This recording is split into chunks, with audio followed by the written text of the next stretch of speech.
जय जय श्री राधे। बोलिए गोविंद कृष्ण भगवान की जय। मन ही मनुष्य का मित्र है और मन ही मनुष्य का शत्रु हो जाता है। ये मन ही है जिसके कारण सारे प्रपंच रचे जाते हैं। ये मन मनुष्य की अच्छाइयों और बुराइयों का कारण होता है। इस संसार में जितना भी प्राप्त होता चला जाता है, मनुष्य की तृष्णाएं और बढ़ती चली जाती हैं, आसक्तियां और बढ़ती चली जाती हैं। ये तृष्णाएं और आसक्तियां कभी कम नहीं हो सकती हैं। जब तक मन के वशीभूत होंगे तब तक यह आसक्ति और तृष्णा कम हो ही नहीं सकती है। श्रीमद् भागवत महापुराण में कथा आती है कि यह संपूर्ण प्रकृति, आकृति, विकृति सब कुछ मेरे प्रभु भगवान श्री हरि की ही है।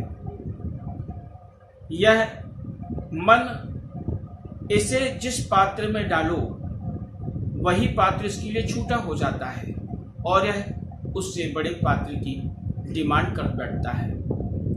जब लोगों के पास में वाहन नहीं थे तो साइकिल प्राप्त कर लेने पर अपने आप को बहुत गर्व महसूस किया जाता था।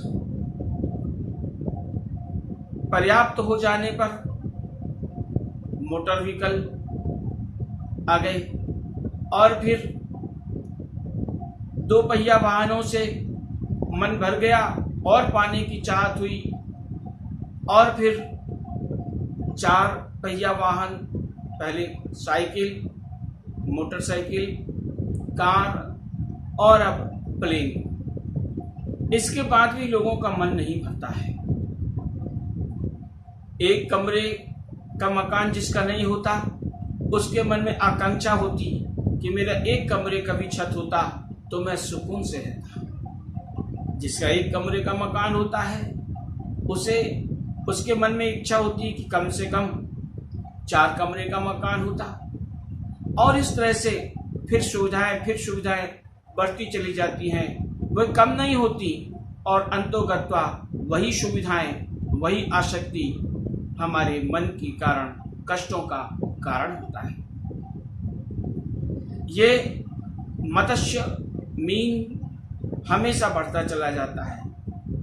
इसकी संपूर्ण आसक्तियां परम शुद्ध पवित्र रूप से तभी शांत हो सकती हैं जब हम इसे समुद्र में डाल दें।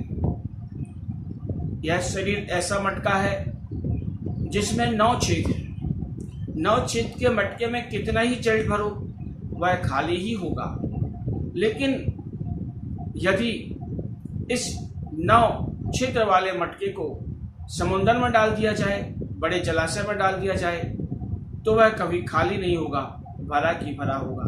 इसी प्रकार यदि हम अपने मन को अपने भगवान के चरणों पर समर्पित कर दें, सब कुछ भगवान पर समर्पित कर दें, तो हमारे सब कुछ भगवान होंगे। और जब सब कुछ भगवान होंगे, हमारी दृष्टि में, हमारे मन में, हमारे मस्तिष्क में, हमारे रग रग में जब भगवान की अनुभूति होगी तो फिर हमारी समस्त आसक्तियां अपने आप निवृत्त हो जाती हैं। एक समय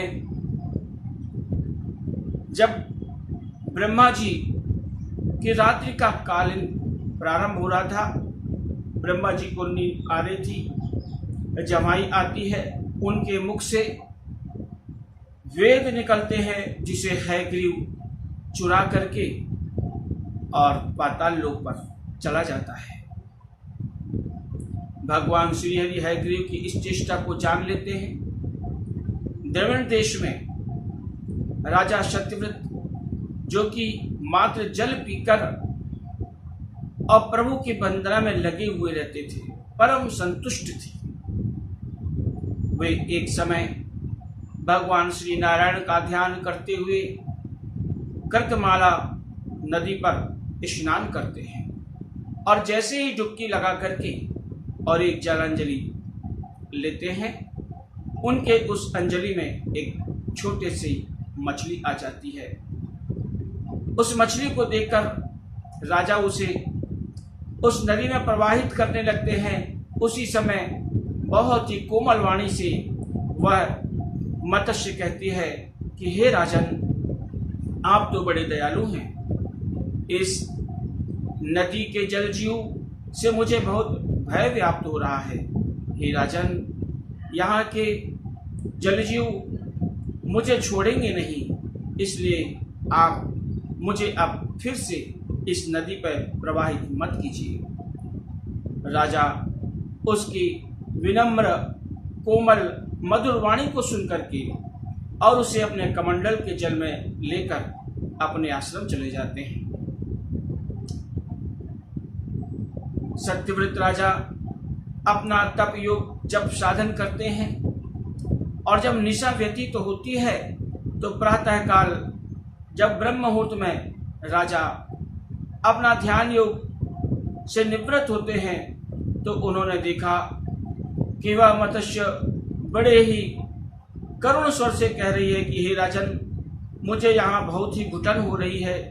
हे राजन, मुझे कोई दूसरे पात्र पर स्थान दीजिए।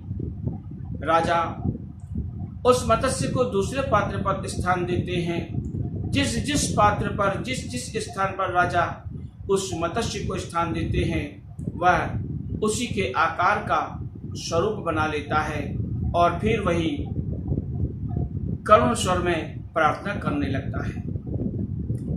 राजा उस मत्स्य को तालाब, बड़े तालाब और नदी इत्यादि में प्रवाहित करते हैं, लेकिन उसके बाद भी जब उसका स्वरूप बढ़ता चला जाता है तो अंततः राजा उस मत्स्य को समुद्र में ले जाकर छोड़ने लगते हैं। जिस समय राजा समुद्र में छोड़ते हैं फिर वह मत्स्य कहता है, हे राजन, आप मुझे इतने बड़े समुद्र में डाल रहे हैं, यहाँ तो और भी ना जाने कितने बड़े बड़े जलजीव होंगे। तो राजा उस समय हाथ जोड़कर कहते हैं कि हे मत्स्यराज, आप स्वयं भगवान श्रीहरि हैं या आप वैसे ही कोई अवतारी हैं? हे प्रभु, आप ही विश्व के प्रियतम हैं, आप ही सबकी आत्मा हैं। हे प्रभु, आप में ही सबका निवास है और आप ही सब में निवास करते हैं। जिस प्रकार हम सभी पवन देव के अंदर रहते हैं और पवन देव हम सभी के अंदर रहते हैं। यदि पवन देव हमारे अंदर ना हो या पवन देव हमारे बाहर ना हो तो हमारा जीवन ही नष्ट हो जाएगा। इसी प्रकार से भगवान श्री हरि 5 प्राण तत्व के रूप में हमारे शरीर के अंदर और बाहर आप निवास करते हैं। आप ही सबकी आत्मा हैं, आप ही परमात्मा हैं। हे भगवान, आपको मैं बार बार प्रणाम करता हूँ। आपने मत्स्य रूप में दर्शन दिया है, यह आपकी बिना कारण की कृपा मुझ दास पर हुई है।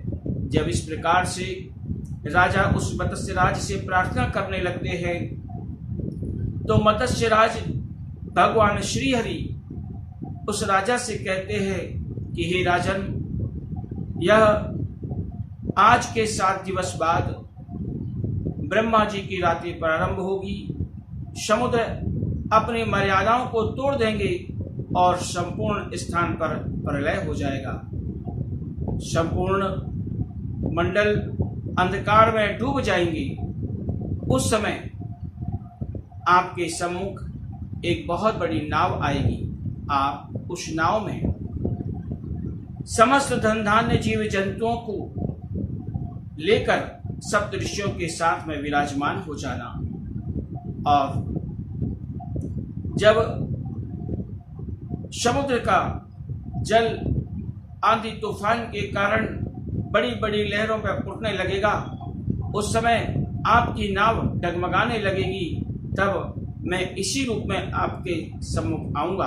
उस समय महाअंधकार के कारण कुछ नहीं दिखलाई देगा, लेकिन ऋषियों के तेज के प्रकाश से आप देखना और मेरे इसी स्वरूप की सींग में वासुकी नाग से अपनी नाव को आबद्ध कर देना। जब तक उस प्रलय काल रात्रि संचित होगी तब तक हे राजन, मैं ऋषियों सहित आपको समुद्र में विहार कराऊंगा और उस समय आपके मन में, आपके अंतर्गत जो भी प्रश्न होंगे मैं उस सभी का उत्तर दूंगा। महाराज प्रणाम करते हैं और 7वें दिवस वैसा ही होता है। राजा शत्रुघ्न सप्तऋषियों के साथ में संपूर्ण धन धान्य, संपूर्ण सूक्ष्म जीव तत्व को ग्रहण करके और नाव में विराजमान हो जाते हैं। वहां पर ऋषियों के तेज का प्रकाश ही प्रकाशित होता है। महाराज नाव को उसी मत्स्य स्वरूप पर वासुकी से बांध देते हैं और मत्स्य भगवान श्रीहरि उस बड़ी सी नाव में समुद्र में भ्रमण कराने लगते हैं। उस समय राजा सत्यव्रत ने जो जो प्रश्न किया, जीव क्या है, यह सूक्ष्म शरीर क्या है, यह स्थूल शरीर सूक्ष्म शरीर से संचित होता है। सूक्ष्म शरीर क्या है? मन, बुद्धि और अहंकार, यही 3 सूक्ष्म शरीर है। इसी मन, बुद्धि और अहंकार से यह स्थूल शरीर संचरित होता है। इस प्रकार से अनेक प्रकार के उपदेश भगवान श्री मत्स्य राजा को देते हैं। वही उपदेश कालांतर में मत्स्य पुराण के रूप में सुप्रसिद्ध होता है। बोलिए श्री सत्यनारायण भगवान की जय। बोलिए मत्स्य भगवान की जय।